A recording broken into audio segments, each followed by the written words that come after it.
life does not make you unavailable to love. It makes you unavailable to nonsense. And there is a difference because one of the biggest lies women are told is that if we become too independent, too fulfilled, too peaceful, too successful, too comfortable with ourselves, or just simply too happy being single, we will somehow block love from finding us. But I do not believe a full life blocks love. I believe a full life filters love. It helps you recognize who is adding to your peace and who is auditioning to disturb it, right? It helps you stop confusing chemistry with compatibility.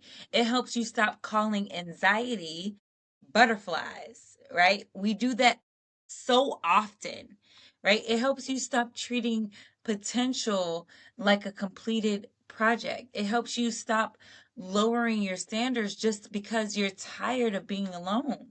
And that is what we are really talking about today. This is part two of being single is not a waiting room. And today we are getting practical. We are talking about how to build money, joy, purpose, independence, and just better standards all around while single so that romantic love can add to your life and not necessarily rescue you from it, right? Hey y'all, welcome back to my channel.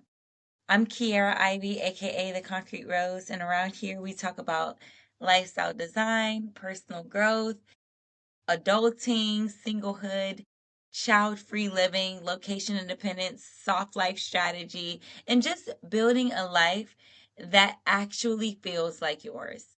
This is part two of our conversation on singlehood.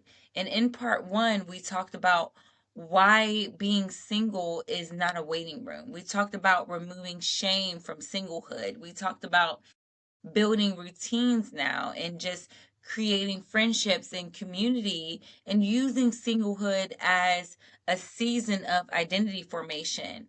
So today we're getting into the practical side of things, which is where I like to live as an INTJ. I'm a practical woman, y'all. I'm a strategic woman, and I cannot apologize for it because it is who I am at my core. So, I want to say that we are tasked with building a full life while we're single, if that is the hand that we've been dealt. So it's another thing to actually just do it, right? So it's easier said than done. So today we are talking about that money, that pleasure, that purpose, that love and discernment. And because I don't want us to just say cute things like I'm choosing me, and then keep living lonely, broke, bored, overstimulated, and secretly resentful, right? No, ma'am. That's not what we're doing. That's not what we're doing. We're choosing ourselves. In order to choose ourselves, we need infrastructure. We need receipts. We need systems. We need standards. So let's get into it. The first practical thing is to build your money, options, and independence right now. Because singlehood can be very powerful. It can be like a very powerful wealth building season if you use it intentionally. So, this does not mean that you have to be rich, right? I don't want you to misunderstand me. It means that you need to become financially awake, right? So you need to know your numbers. This is what I tell my clients all the time. All the all of the wealthy people that I know, all of the most successful people that I know, at minimum, the thing that they are when I think about their common denominator, I would say they all know their numbers. So you need to understand your spending. You need to understand how you plan to build your savings. You need to reduce the debt wherever possible. You need to increase your skill set, right? You need to create more income options and opportunities for yourself. You need to think about where you live and whether that environment supports financial goals. You need to build a lifestyle that gives you breathing room, because one of the most dangerous positions a woman can be in is financially desperate for a relationship. And I'm just going to be honest with y'all. I've been there. And it is not fun, okay? It is not a place of dignity, okay? When you need someone to rescue you financially, it becomes harder to be discerning. I'll say that again for the people in the back. When you need someone to rescue you financially, it becomes harder to be discerning. It becomes harder to leave, harder to say no, harder to choose peace over provision. And let me be clear, there is nothing, absolutely nothing wrong with wanting a partner who contributes, right? Who wants to support you, who wants to give you that soft life, who wants to provide for you. But there is a difference between desiring partnership and needing someone to save you from the life you never built in the first place. Okay? Financial independence gives you choices, and choices are a form of softness, right? Can we agree on that? Choices allow you to walk away from disrespect quietly, not loudly. Like you can just walk on out. All right? Choices allow you to pause before making decisions. Choices allow you to date from desire and not desperation. Okay? Choices allow you to relocate. They allow you to rest. Choices allow you to just invest in yourself. It allows you to create a life that is not held hostage by someone else's willingness to choose you. Okay? And I know that that is going to hit home for someone. This is why singlehood is not just a romantic season, it can be a financial season as well, a rebuilding season, a skill building season, a wealth building season, let me get my life together so I never have to beg someone to treat me well again season. That's the season I signed up for. And again, that does not mean you have to become hyper independent to the point where you cannot receive love. Okay? That's not the goal. We are not turning into just these like emotionally unavailable superheroes, right? We are building healthy interdependence. The kind that says, I can receive love, but I do not need to be rescued. I can partner, but I will not disappear. I can accept support, but I will not abandon my own agency. That's what's powerful. That is powerful. Okay? The second practical thing is to build pleasure and joy outside of romance. This one matters, y'all, because a lot of women only associate pleasure with being desired by someone else. They only feel beautiful when someone is attracted to them.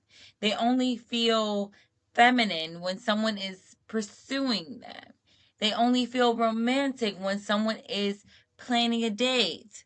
They only feel chosen when someone else validates them. But your pleasure belongs to you. Your joy belongs to you. All right? Your beauty belongs to you. Your sensuality, it belongs to you. Your softness belongs to you. Your life can be delicious even when you are not dating anyone. Okay? And I get excited about that because I want you all to experience that feeling. You can take yourself to beautiful places. You can wear perfume just because. You can buy lingerie just because. You can cook a beautiful meal just because. You can book a massage. You can travel. You can light candles. You can cook desserts. You can spend the afternoon reading in a cute cafe. I've done it so many times. You can create rituals that make you feel alive. You can be the source of someone's own delight. I've been told that my smile made their day. You can be that. And no, this does not mean you will never want someone else to contribute to your joy. Okay? I want to make that clear. Of course you may want that. But wanting someone to add joy to your life is very different from needing someone to activate the joy in your life. Okay? I think we can all agree on that. That distinction is so incredibly important because if joy only enters your life through romantic attention, you will always be at the mercy of whether someone is currently choosing you. Let that sink in. That is way too much power for you to be handing over to anyone. So I want you to build a life where pleasure is already present. Build a life where romance would be beautiful, but its absence does not make your life empty. Okay? Build a life where you know how to enjoy your own company. Build a life where you are not just waiting to be taken out by somebody else. Take yourself out. Build traditions. Plan experiences. Create beauty. Practice delight. Because joy is not a reward for being partnered. Joy is a human need. And you deserve it now. And at least if you establish it now, if you do come across someone who is worthy of entering into your space, you can introduce them to the lifestyle you've already built for yourself so that they'll know the standard for which you have set and they know they can no longer go below that. Okay? Now let's talk about love because I do not want this video to be misunderstood. I am not saying forget love. I am not saying you don't need anybody. I'm not saying men are trash. I am not saying relationships are overrated. No. Healthy romantic love is beautiful, y'all. A loving partnership can be very healing, supportive, exciting, soft, intimate, and just deeply meaningful. I believe in love. I truly do. I've had it in my life. Okay? But I do not believe in abandoning yourself for the possibility of love.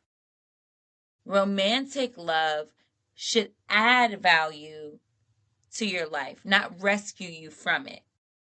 And this is a big mindset shift because when your love life feels empty, chaotic, lonely, financially stressful, or directionless, it can be tempting to look at love as the thing that will fix everything. You start thinking, when I meet someone, I'll feel secure. When I get married, I'll feel chosen. When I have a partner, I'll finally have support. When I'm loved, I'll finally feel worthy.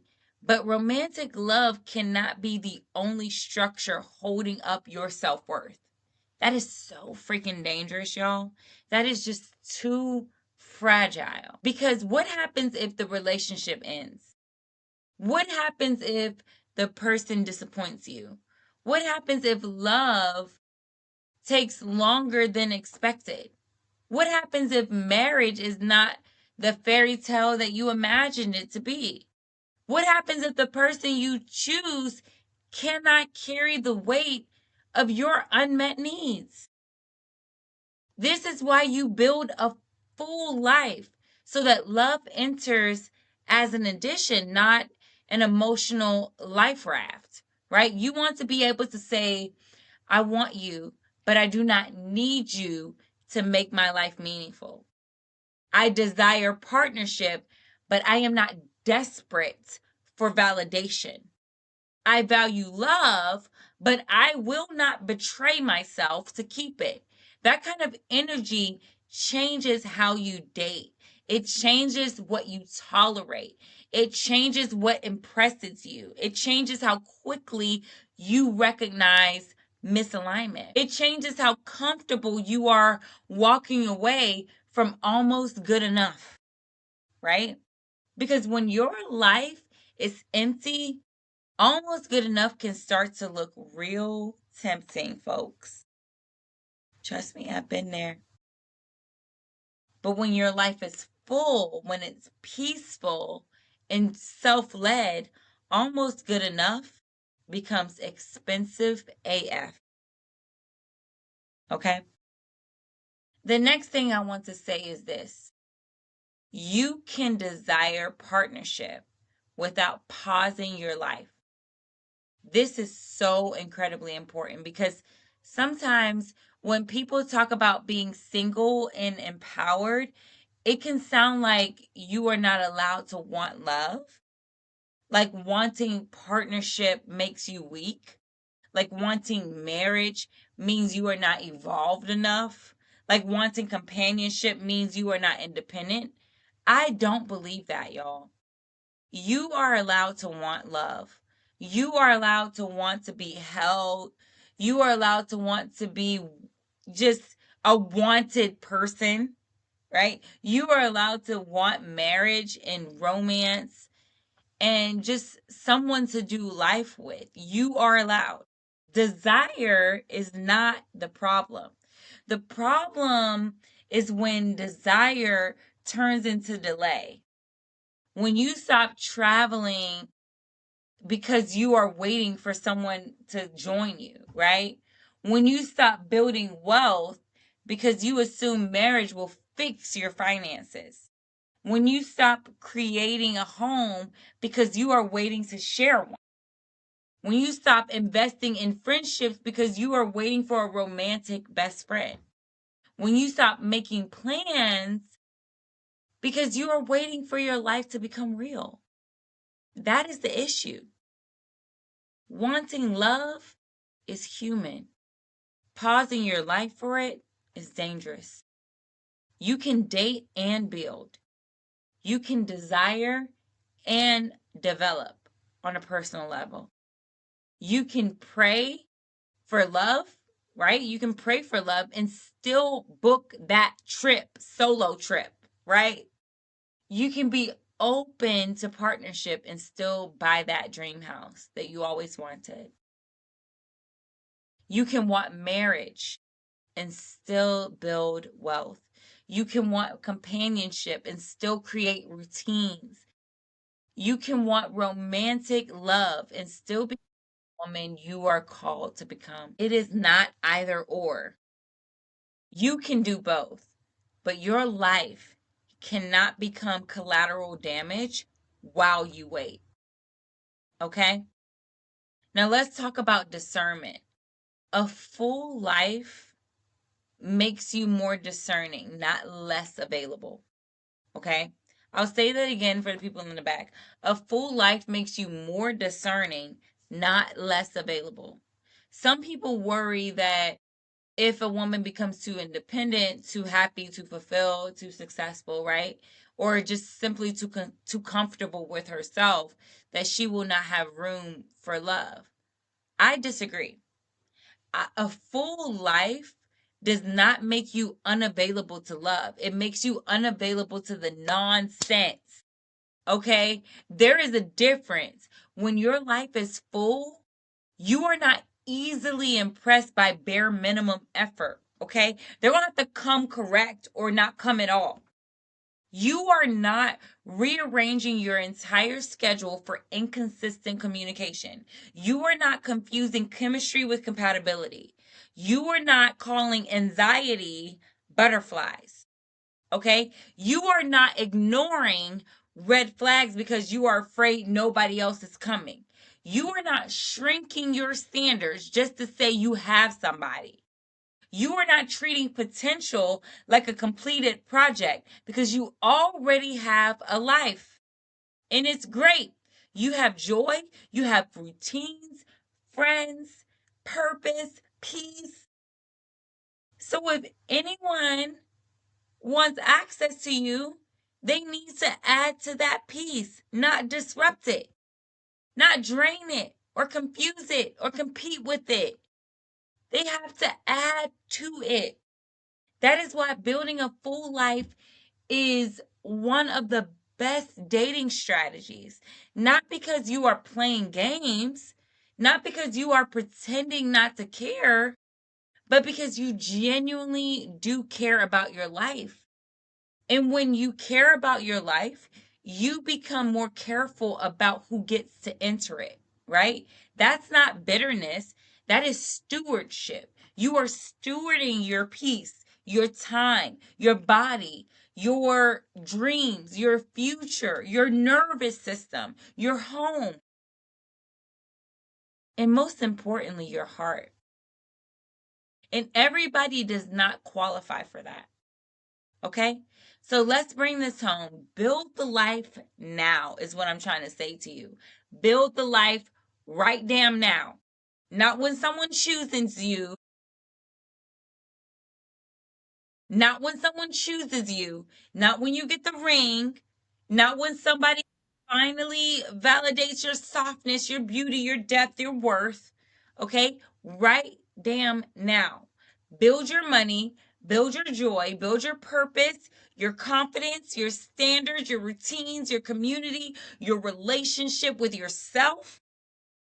Build a life so honest, so rich, so peaceful, so aligned, and so deeply yours that anyone who comes into it must add to it. Not rescue you from it, not validate it, not complete it. They have to add to it. Because a full life does not block love, it filters it. It helps you recognize what belongs and what does not belong. It helps you stop confusing attention with intention. It helps you stop confusing potential with partnership. It helps you stop confusing chaos with chemistry. And it helps you remember that your life is already meaningful before anyone else enters it. So I want to hear from you.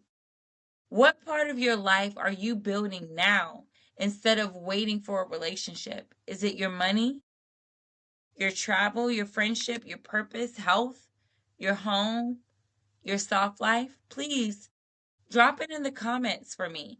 And if this video resonated with you, like it, please subscribe and stick around because we are going to keep talking about lifestyle design, singlehood, child-free living, adulting, soft life strategy, location independence, and just truly building a life that is in alignment with your personality, your passions, and your purpose. Okay? Because being single is not a waiting room, and romantic love should add to your life, not rescue you from it. I hope this helps. Have a great rest of your day. Bye, y'all.